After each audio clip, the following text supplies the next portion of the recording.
고린도후서 5장 14절에서 17절까지 말씀입니다. 이는 그리스도의 사랑이 우리를 강권하기 때문이라. 우리가 이같이 판단하노니 곧 한 사람이 모든 사람을 위하여 죽었으면 모든 사람이 죽었느니라.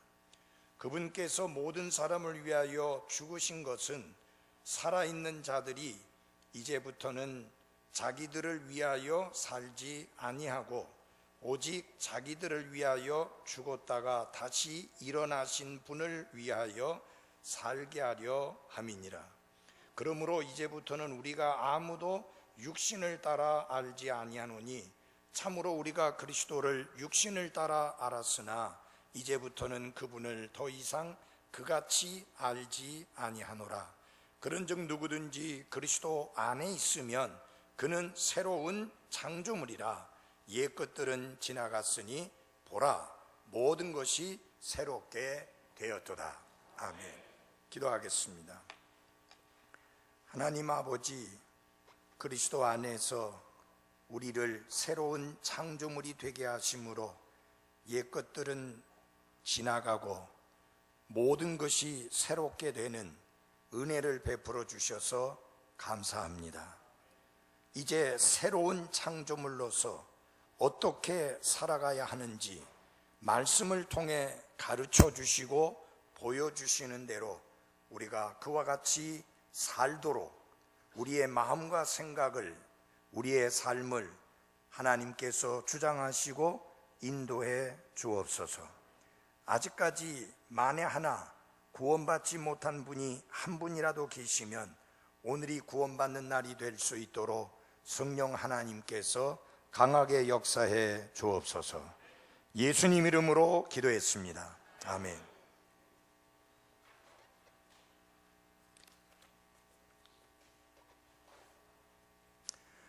특별히 그 5장 17절 말씀을 보면 그런즉 누구든지 그리스도 안에 있으면 새로운 창조물이라 라는 말씀에 여러분의 주의를 환기시키고자 합니다.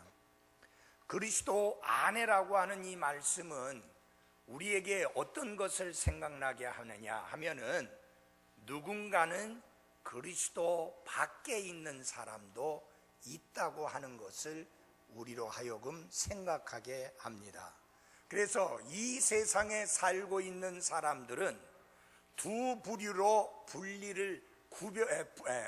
이렇게 분류할 수 있는데, 나눌 수 있는데, 하나는 그리스도 안에 있는 사람이요, 또 다른 사람은 그리스도 밖에 있는 사람입니다. 그리스도 안에 있는 사람은 새로운 창조물이라고 그랬습니다. 반대로 그리스도 밖에 있는 사람은 죄인이요, 죄가 왕노릇하고 있는 삶을 살고 있는 사람이요, 그 삶에 평안과 기쁨이 없는 절망적인 삶을 살아가는 사람이 그리스도 밖에 있는 사람입니다. 여러분은 그리스도 안에 있는 사람이 맞습니까? 새로운 창조물이 되기 이전에, 그리스도 안에서 새로운 창조물이 되기 이전의 삶에 대하여 사도 바울은 자기 자신을 포함시켜서 이렇게 말씀하고 있습니다. 우리도 한때는, 그 한때라고 하는 것은 그리스도 밖에 있었을 때는 어리석고 불순종하며 속임을 당하고 여러 가지 정욕과 쾌락을 섬기며 악의와 시기 가운데 살고 증오하며 서로 미워하였으나 라고 디도서 3장 3절에서 말씀하고 있습니다. 다시 말하면 사도 바울도 구원받기 전에는, 그리스도 안에서 새로운 창조물이 되기 전에는 매우 유대교에 열심 있는 사람이었고 종교적인 사람이었고 성경도 잘 알고 있는 사람이었지만은 그의 삶의 모습이 이렇게 비참한 삶이었던 것을 고백하고 있습니다. 왜 그렇게 살았을까요? 왜냐하면 그리스도 밖에 있는 자는, 다시 말하면 그리스도 안에서 새로운 창조물이 되기 이전에는 우리의 삶이 어떠했느냐? 이 세상과 정욕과 사탄을 따라 사는 그런 삶이었기 때문에 그런 것입니다. 그래서 사도 바울은 에베소서 2장 1절로부터 3절까지 말씀을 통해서 지나간 때에는, 다시 말하면 그리스도 안에서 새로운 창조물이 되기 전에, 구원받기 전에는, 다시 태어나기 전에는 이 세상의 행로를 따라 걸었다. 그리고 불순종의 자녀들 가운데서 활동하는 영, 곧 사탄을 따라 걸었다. 그리고 육신의 욕심 안에서 생활을 했다라고 그렇게 말씀을 하고 있습니다. 그러나 이제는 그리스도 안에서 새로운 창조물이 되어서 옛 것들은 지나가고 모든 것이 새롭게 되었습니다. 그래서 지난주에도 말씀드렸지만은 반전이 일어납니다. 그러나 이제는이라고 말할 수 있는 사람은 복이 있는 사람입니다. 우리가 역사를 말할 때에 서력 기원을 중심으로 해서 전 세계가 그렇게 하고 있죠. 그 서력 기원이라는 게 뭡니까? 예수 그리스도의 탄생을 기점으로 해서 그분이 오셔서 그분의 해, 그분의 때가 시작될 때부터 역사를 나누게 되는 겁니다. 그래서 여러분, BC라고 하는 기원전이라고 하는 게 뭐냐? Before Christ예요. 그리스도 이전에. 이런 마찬가지입니다. AD라고 하는 것은 아노 도민인데 그분의 해라고 하는 뜻입니다.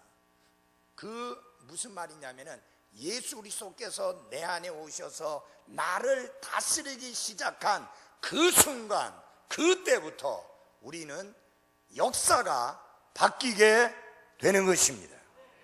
전에는 불법과 죄들 가운데서 죽은 자였지만은 이제 그리스도께서 내 안에 오시고 난 다음에 우리는 새로운 창조물이 되어서 이제는 옛 것들은 사라지고, 그리고 당당하게 보십시오, 모든 것이 새롭게 되었습니다라고 말할 수 있는 변화가 찾아오게 된 것입니다.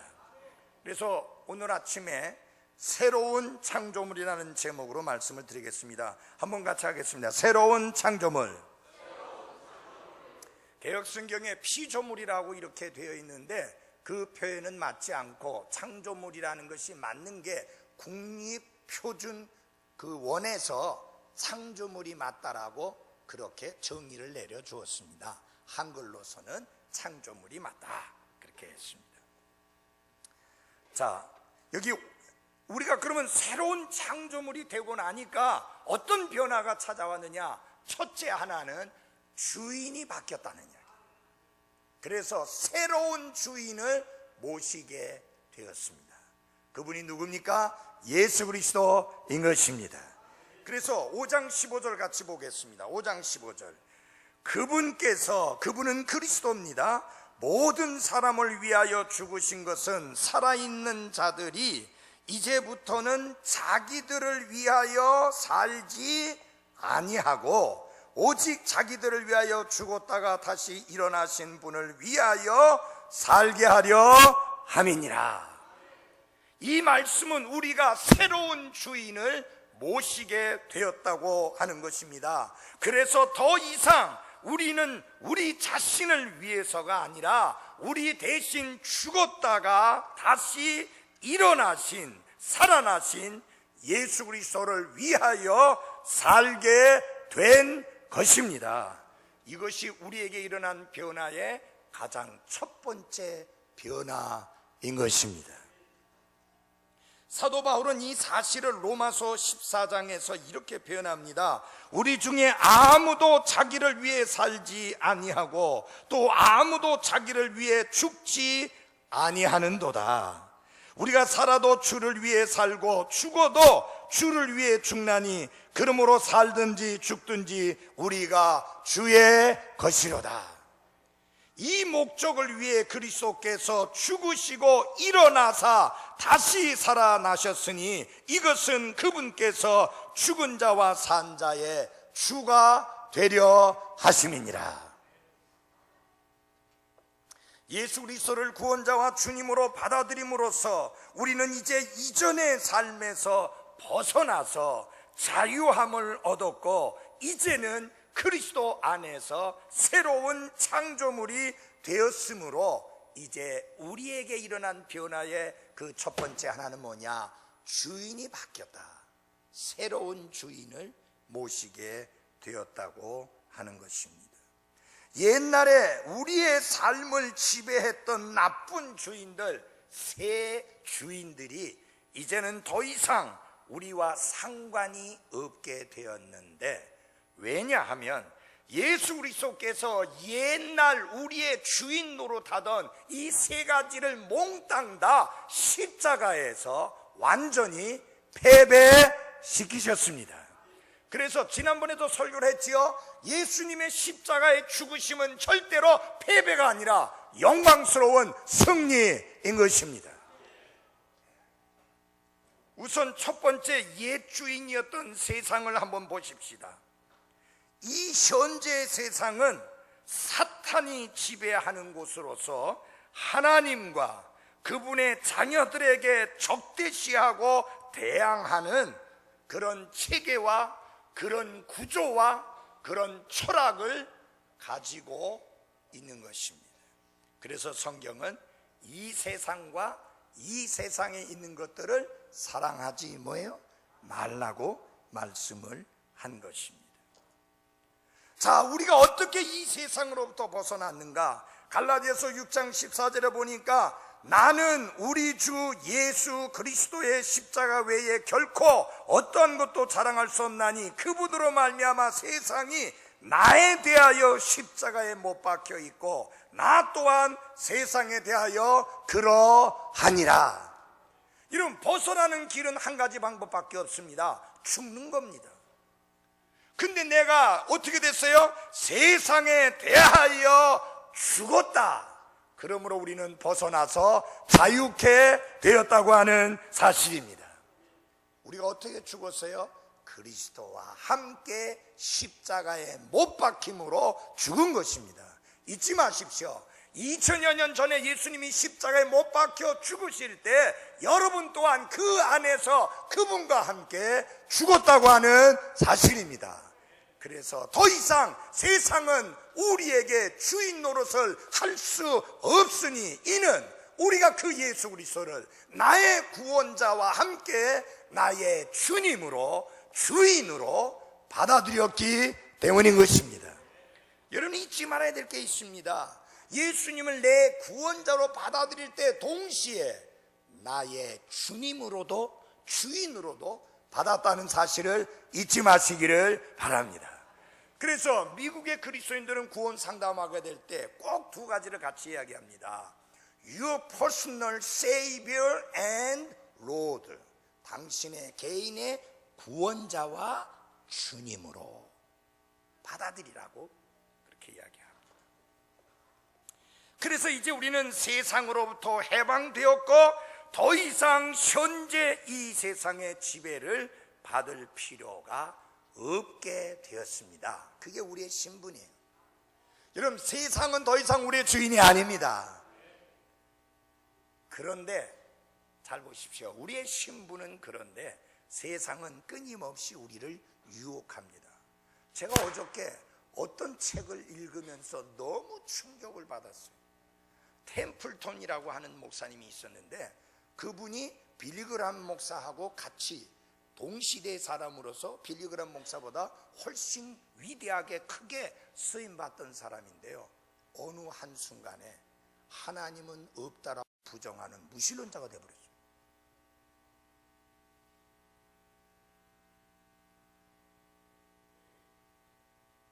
정말 충격이었어요. 그것도 어떻게 해서 됐는가? 무신론자가 쓴 몇 가지 책 읽어보고 그렇게 된 거예요. 너무 충격이었어요.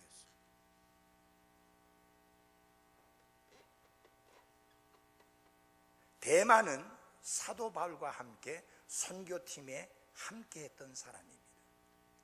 근데 그 대마가 사도 바울을 버립니다. 그 이유를 성경이 뭐라고 말씀하느냐? 현재의 이 세상을 사랑해서 사도 바울을 버리고, 하나님의 사람 사도 바울을 버린다는 말은 이제는 타락과 변질의 삶으로 살아가겠다는 의미입니다. 근데 그런 게 왜 생겼느냐? 이 현재의 세상을 사랑함으로 그렇게 된다.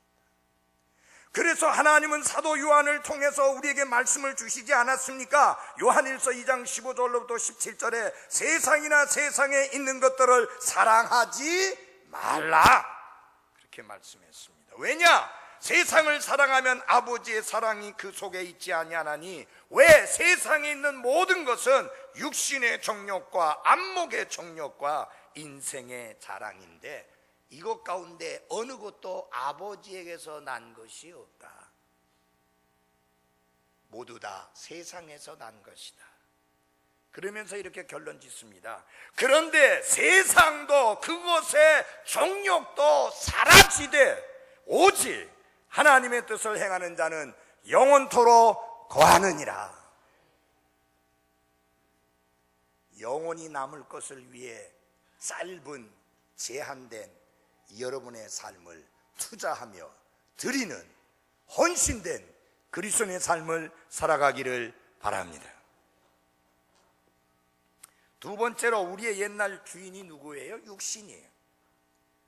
예수 그리스도께서는 십자가 위에서 육신을 정복하셨습니다. 그래서 갈라디아서 5장 24절에 보면은 그리스도께 속한 사람들은 애착들과 정욕들과 함께 육신을 십자가에 못 박아느니라. 그러니까 더 이상 육신이 우리에게 주인 노릇을 할 수 없게 되었다 하는 것입니다. 그러므로 우리가 성령 안에서 사는 자가 되었으니 성령 안에서 걸어야 되는데, 그것은 곧 성령님과 보조를 맞추어서 살아가는 것을 의미합니다. 여러분, 누구와 보조를 맞춰야 돼요? 우리 안에 거하시는 하나님의 영이신 성령님과 보조를 맞추고 조화를 이루며 살아가야 합니다. 왜냐하면 우리는 육신에 대하여 죽은 자이기 때문에 그렇습니다. 여기서 육신은 몸뚱아리 말하는 것이 아니라 죄의 본성을 이야기합니다.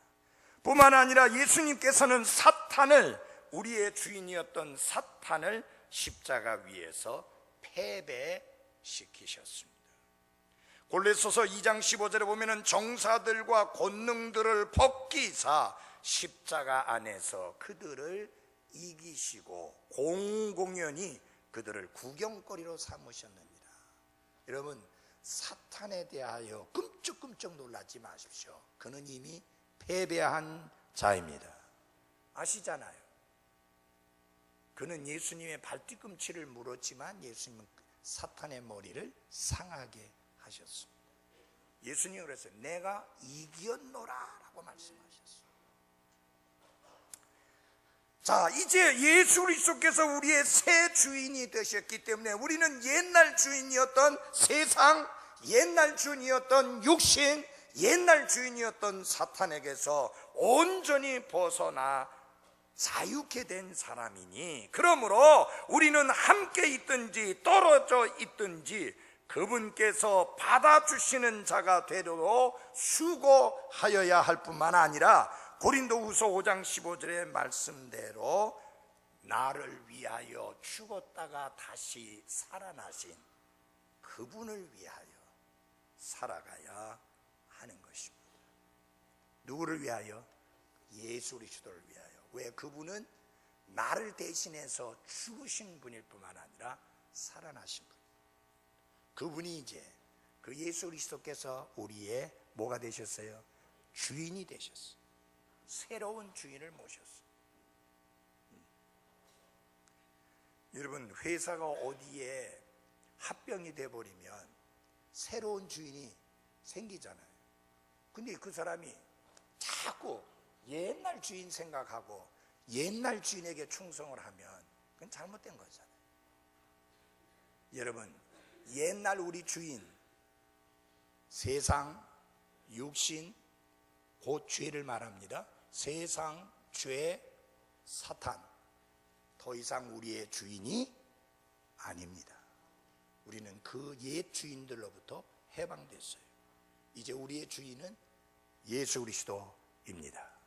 진정 구원받은 사람이라면, 진정 다시 태어난 사람이라면, 진정 그리스도 안에서 새로운 창조물이 된 게 확실하다면 그는 확실하게 주인이 바뀐 사람입니다. 그 새 주인은 예수 그리스도이십니다. 이제 우리가 신경 써야 될 게 뭐냐? 그리스도의 심판석 앞에 반드시 드러나게 된다는 사실, 그거 신경 써야 돼요. 그래서 고린도후서 5장 10절의 말씀에 보면 우리가 반드시 다 그리스도의 심판석 앞에 나타나리니 이로써 각 사람이 좋은 것이든 나쁜 것이든 자기가 행한 것에 따라 자기 몸 안에 이루어진 것들을 받으리라.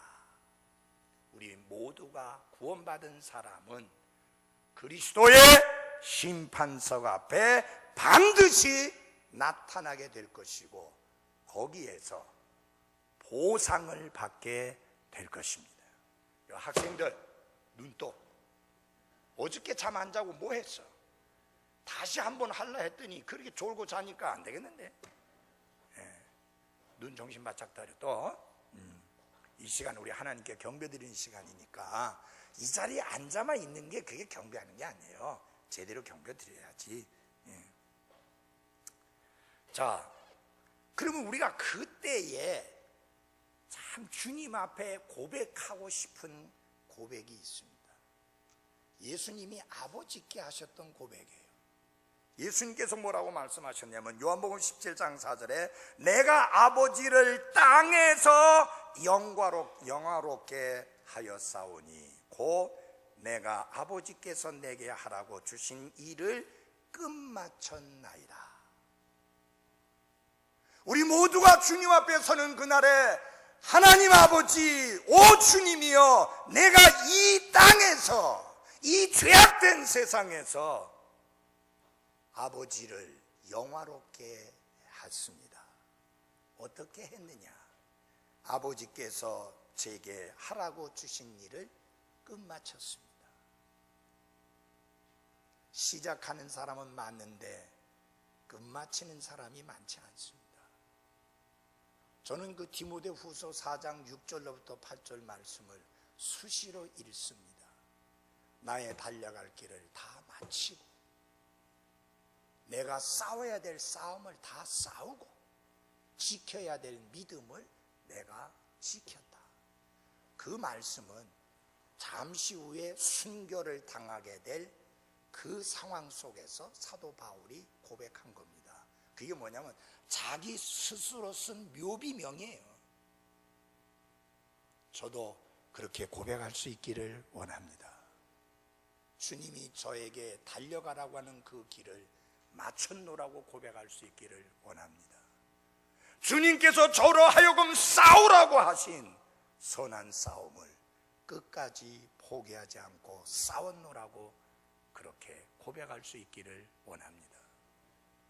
주님께서 저에게 지키라고 주신 그 믿음, 그 교리 끝까지 지켰노라고 고백할 수 있기를 원합니다.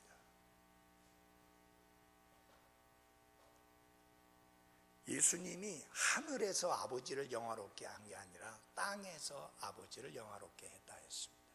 예수님을 미워하고 예수님을 저주하고 예수님을 비난하고 예수님을 욕하고 예수님을 죽이려고 하는 그 사람들 사이에서, 그 세상에서 아버지를 영화롭게 했다. 여러분, 우리가 하늘나라에 가면 다 아버지 하나님을 영화롭게 합니다. 그 아무 문제 없어요. 문제는 이 땅에서예요. 이 죄악된 세상에서 하나님을 영화롭게 하는 삶을 살아야 하는 것입니다. 두 번째로, 그런데 우리가 새로운 주인을 모시고 사는 것만이 아니라 우리에게 새로운 원동력이 주어졌다.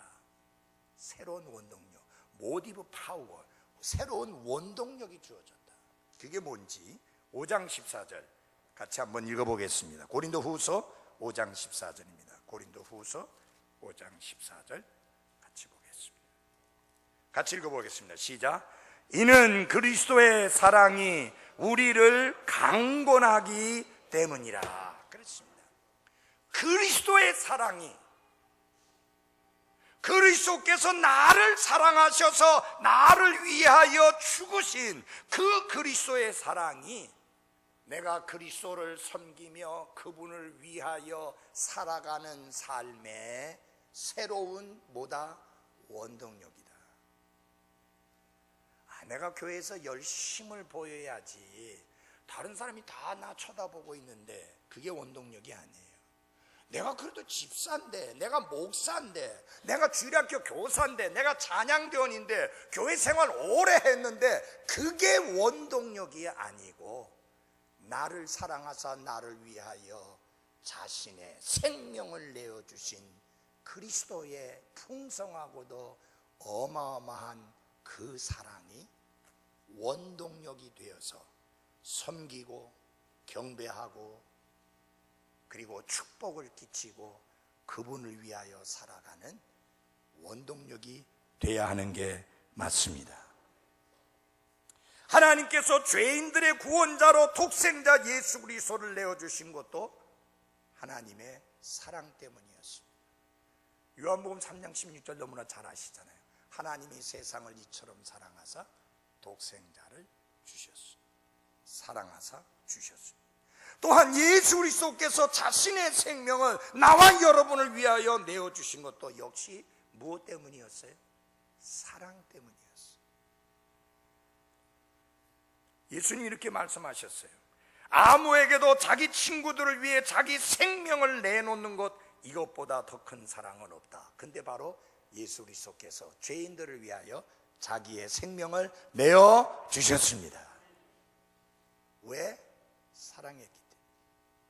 그래서 사도 바울은 그 사실을 이렇게 고백합니다. 나는 지금 내가 육체 안에서 사는 삶을 나를 사랑하사 나를 위해 자신을 주신 하나님의 아들이라고 고백합니다.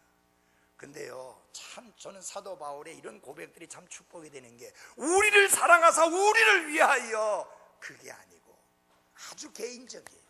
나를 사랑하사 나를 위하여 자신을 주신 하나님의 아들이다. 여러분, 시편을 읽어보십시오. 시편 기자가 우리 하나님이라는 표현은 잘 안 해요. 그런 표현 거의 없어요. 나의 하나님, 나의 반석, 나의 산성, 나의 피난처, 나의. 하나님은 여러분 각 사람의 하나님이십니다. 예수님은 여러분 각 사람의 구원자이십니다.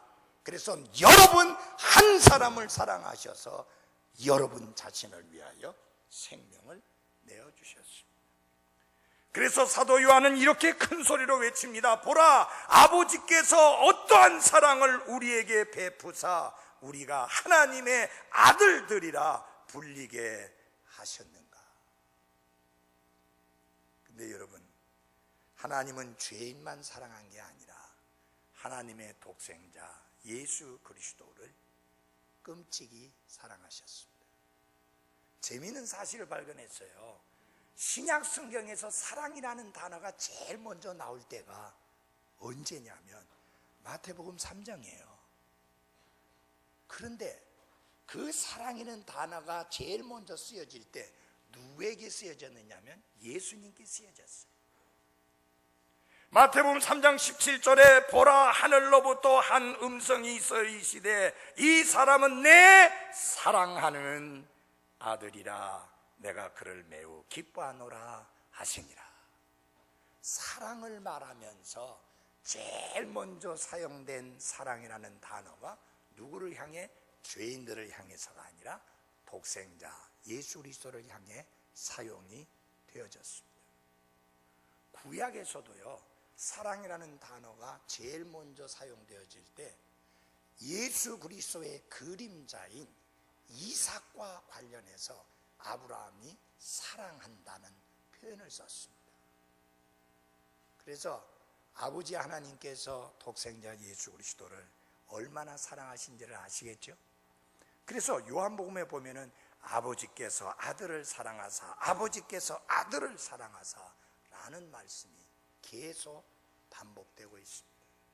너무 감사한 것은 그렇게 사랑하시는 아들을 여러분과 저의 죄들을 대신해서 십자가에 내어주시게 된 것입니다. 그래서 찰스 웨슬리는 이렇게 그 사랑을 고백했습니다. 아, 놀라운 사랑이여, 어떻게 이런 사랑이 있을 수 있겠는가? 나의 하나님이 나를 위하여 죽으시다니. 사랑하는 여러분,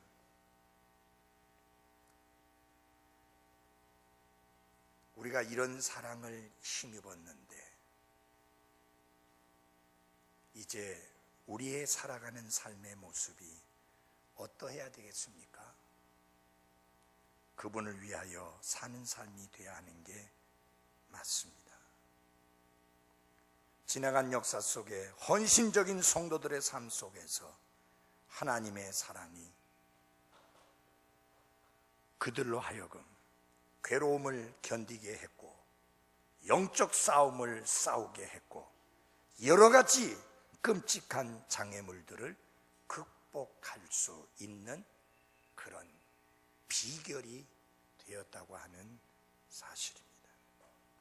하나님의 그 사랑 때문에 그리스도의 사랑이 강건하심으로 인해서 그들은 하나님께서 맡기신 역할을 잘 감당할 수가 있었습니다. 세상적인 그 어떤 것도 하나님의 종이 행하는 사랑의 행동을 방해할 수 없었습니다.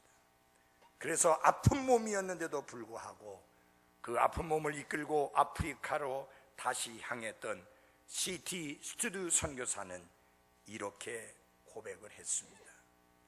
예수 그리스도가 하나님이시며 그분이 나를 위해서 죽으셨다면 그분을 위해서 어떤 희생이라도 감당하겠다. 그래서 아픈 몸을 이끌고 다시 아프리카로 돌아갔습니다. 저 선교사들 여러 사람 경험했고 교제했고 함께 했지만 부인이 아프다고 아이들이 아프다고 본인이 아프다고 선교 사역을 마치지 않고 중도에 포기하고 하나님의 뜻이 아니라는 핑계를 대면서 돌아간 선교사들이 수도 없이 많았지만 제가 별사 선교사님을 사랑하고 존경하는 이유는 그분은 사모님이 치매에 걸려 있는데 제가 그랬습니다. 목사님, 사모님 데리고 가가지고 좋은 병원에서 치료받게 해주세요. 그래 했더니 내 아내다. 내가 제일 사랑한다. 어느 누구도 나처럼 돌봐줄 수 없다. 사모님이 마지막 숨을 거둘 때까지 그분은 이 한국 땅에서 그분을 최선을 다해서 사모님을 돌봤고 마침내 자기 자신도 생명을 주님께 바치기까지 이 땅에서 선교사로서의 사역을 마치셨습니다. 지금은 그분이 평소에 평생 사시던 그 선교처의 그 땅, 자신이 사시던 집마당에 나란히 두 분이 묻혀 있습니다. 화장을 해서 두 분을 나란히 묻어놨습니다. 그분은 완벽한 사람은 아니었습니다. 허물도 많고 약점도 많고 실수도 많은 분이었습니다. 그러나 제가 존경하는 이유가 있습니다. 그분은 자신을 선교사로 부르신 그 땅에 자신을 묻었습니다. 그리스도의 사랑은 어떠한 희생을 치르더라도 그분이 맡기신 일을 끝까지 감당하게 하는 권능이 있습니다. 마지막으로 우리가 새로운 창조물이 되면 새로운 판단 기준을 가지게 되는데, 새로운 판단 기준이 뭐냐? 예수 그리스도예요. 자, 다 같이 한번 찾아주십시오. 고린도후서 5장 16절입니다. 고린도후서 5장 16절 같이 한번 읽겠습니다. 시작. 그러므로 이제부터는 우리가 아무도 육신을 따라 알지 아니하노니 참으로 우리가 그리스도를 육신을 따라 알았으나 이제부터는 그분을 더 이상 그같이 알지 아니하노라. 예, 사도 바울이 구원받기 전에, 그 사람이 새로운 창조물이 되기 전에 그는 예수 그리스도를 육신으로 알았어요. 그러니까 누구예요? 나사렛 목수의 아들이에요. 이단의 괴수예요. 아니, 어떻게 사람이 돼가지고 자신을 하나님의 아들이라고 말하느냐? 아니, 베들레헴의 말구육간에 태어나신 분이 어떻게 자신이 유대인의 왕으로 오신 메시아라고 주장하느냐? 말도 안 된다. 그래서 그런 주장하는 사람들 잡아서 옥에 가두고 채찍질하고 돌 던지고 하는 일에 올소라고 박수치며 환영했던 사람이에요. 왜 그렇게 했어요? 예수님을 육신으로 본 거예요. 육신으로 아니까 어떻게 돼요? 예수님은 나사렛 목수의 아들이에요. 육신으로 아니까 예수님은 베들레헴 말구육간에, 여러분 당시로 볼 때는 여러분 결혼도 안 한 처녀가 나오네 그런 애기예요. 그러니 그분을 메시아라 구원자라고 말하는 사람들이 진짜 이를 갈고 죽이고 싶을 정도로 미웠어요.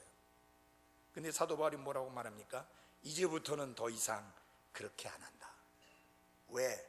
예수 그리스도가 누구인지를 제대로 아는 영의 눈이 떠졌기 때문인 것입니다. 그분이 살아계신 하나님이시며 하나님의 아들이시며 유일한 구원자이시며 하늘나라에 갈 수 있는 유일한 길이라는 사실을 알았기 때문에 더 이상 육신으로 알지 않는다. 여러분, 구원받고 나면요 정말 새로운 창조물이 되었으면 이제 우리가 다른 사람을 판단할 때 육신으로 판단해서는 안 됩니다. 그 사람의 외모라든지 그 사람이 어떤 인종의 사람이라든지 그 사람의 능력이라든지 그 사람의 부유함이라든지 그 사람의 국적이라든지 그 사람의 가문에 따라서 혹은 그 사람이 배운 학력에 따라서 그렇게 판단하면 안 됩니다. 그런 판단은 오만과 경쟁심과 분열을 낳게 할 뿐입니다. 이제 우리는 그리스도 안에서 그렇게 판단하면 안 됩니다. 우리는 그리스도께서 사람들을 보셨을 때와 같은 눈으로 보고 판단해야 됩니다.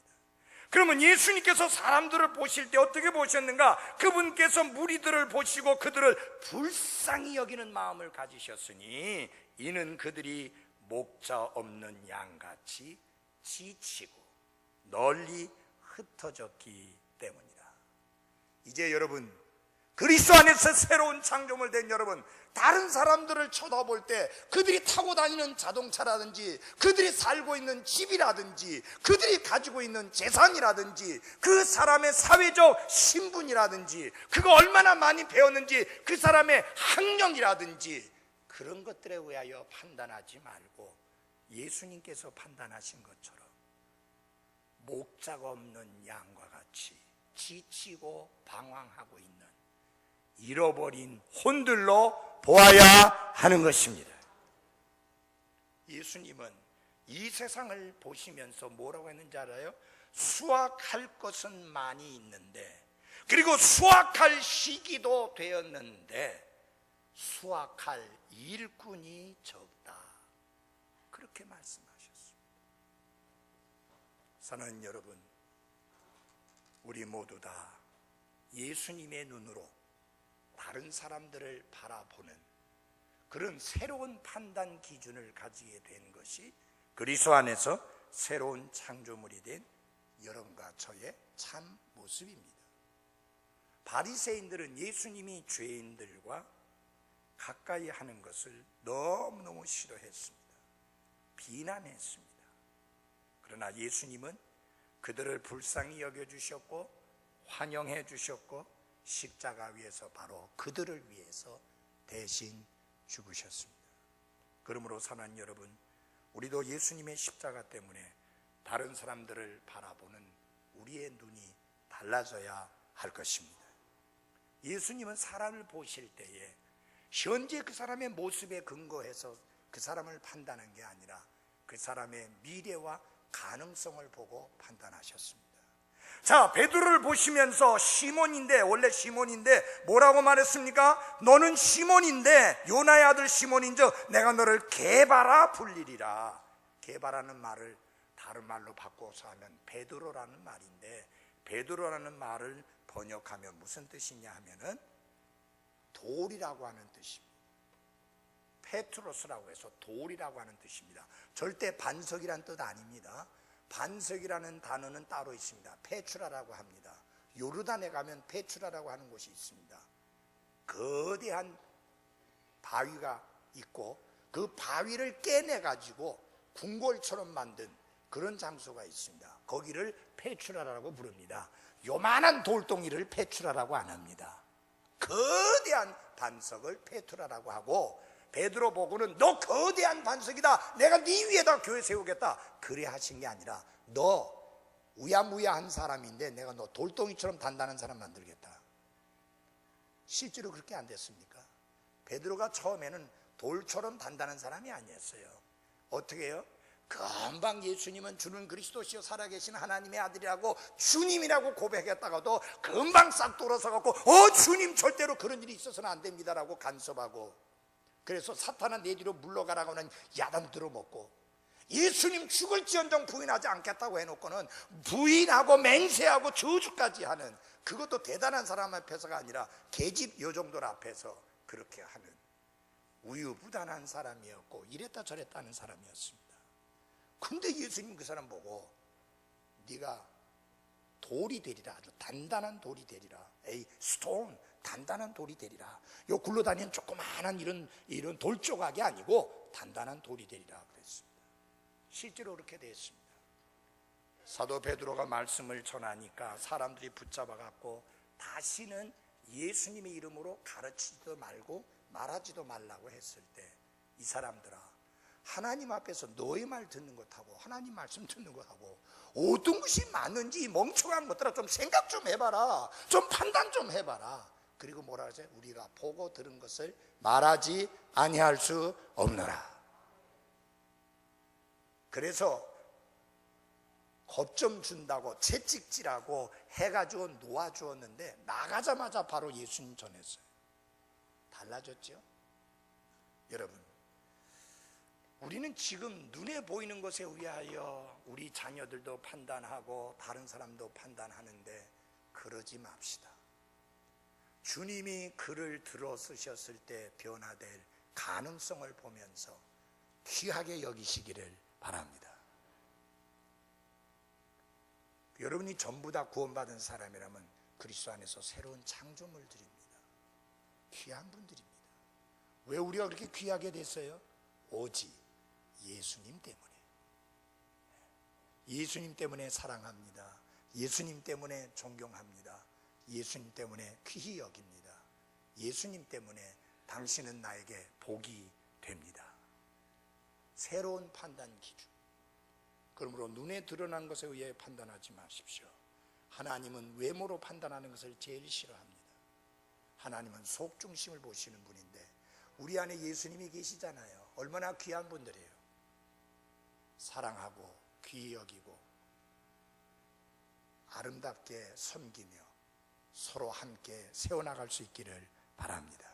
왜? 우리는 새로운 창조물이 되었으니까요. 기도하겠습니다.